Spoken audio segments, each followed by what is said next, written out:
एक आसान से शब्द से शुरुआत करते हैं, फर्टाइल। इसका मतलब होता है उपजाऊ। जैसे कोई जमीन फर्टाइल है, मतलब वहां खूब फसल उगती है। एकदम पॉजिटिव शब्द है ये। और अब असली जादू देखने के लिए तैयार हो जाइए। जैसे ही हम इस शब्द के आगे लगाते हैं इन, जो कि एक नेगेटिव प्रीफिक्स है, तो क्या होगा? इन का मतलब होता है नहीं, तो ये बन गया नहीं उपजाऊ, मतलब इनफर्टाइल, यानी बंजर, ऐसी जमीन जो कुछ भी पैदा नहीं कर सकती। देखा, सिर्फ 2 अक्षर और शब्द का मतलब एकदम पलट गया। फर्टाइल का ठीक उल्टा, उसका विलोम बन गया इनफर्टाइल। है ना कमाल की तकनीक? एक और उदाहरण देखते हैं, ठीक है? शब्द है एड्रॉइट। इसका मतलब होता है किसी काम में बहुत माहिर होना, कुशल होना, जैसे कोई बहुत अच्छा बास्केटबॉल प्लेयर।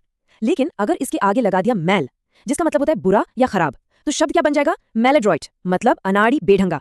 तो मैल ने एड्रॉइट के अच्छे गुण को एक झटके में बुरे गुण में बदल दिया।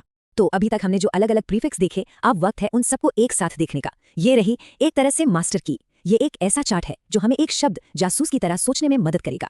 जरा देखिए ये चार्ट कितना काम का है। सारे जरूरी नेगेटिव प्रीफिक्स एक ही जगह पर। जैसे इन का मतलब है नहीं, तो फर्टाइल का उल्टा हो गया इनफर्टाइल। मिस का मतलब है गलत तरीके से, तो जब किसी को अंडरस्टैंड नहीं करते तो उसे मिसअंडरस्टैंड कर लेते हैं। यूएन का भी मतलब नहीं होता है, तो बायस्ड यानी पक्षपाती का उल्टा हुआ अनबायस्ड यानी निष्पक्ष। सच में ये चार्ट नए शब्दों को समझने और उनके विलोम शब्द ढूंढने के लिए एक सीक्रेट हथियार की तरह है। हाँ, लेकिन इसमें एक छोटा सा ट्विस्ट भी है। ये नियम हमेशा, मतलब 100% लागू नहीं होते। डिस प्रीफिक्स को ही ले लीजिए। ज्यादातर तो ये नेगेटिव होता है, जैसे डिसऑनेस्ट में। लेकिन एक शब्द है डिस्क्रीट, जिसका मतलब होता है सावधान या समझदार, और ये तो एक बहुत अच्छी क्वालिटी है ना?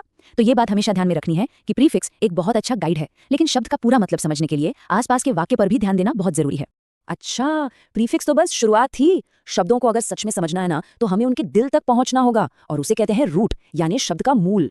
ये रूट ही किसी भी शब्द की नींव होती है, जहां उसका असली मतलब छिपा होता है। तो चलिए देखते हैं कि इस सुराग का इस्तेमाल कैसे करते हैं।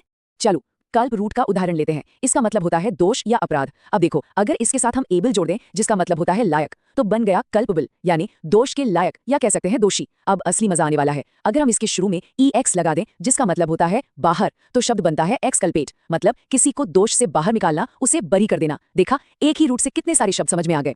तो ये जो हमने अभी सीखा है, ये कोई मामूली ट्रिक नहीं है। ये तो शब्दों को देखने का एक बिल्कुल नया नजरिया है। एक ऐसा नजरिया जो रटने की मजबूरी को समझने की सुपर पावर में बदल देता है। तो आज की इस पूरी बातचीत से 3 सबसे जरूरी बातें क्या निकल कर आती हैं। पहली बात, प्रीफिक्स किसी भी शब्द को एक नई दिशा दे देते हैं, जैसे पॉजिटिव से नेगेटिव।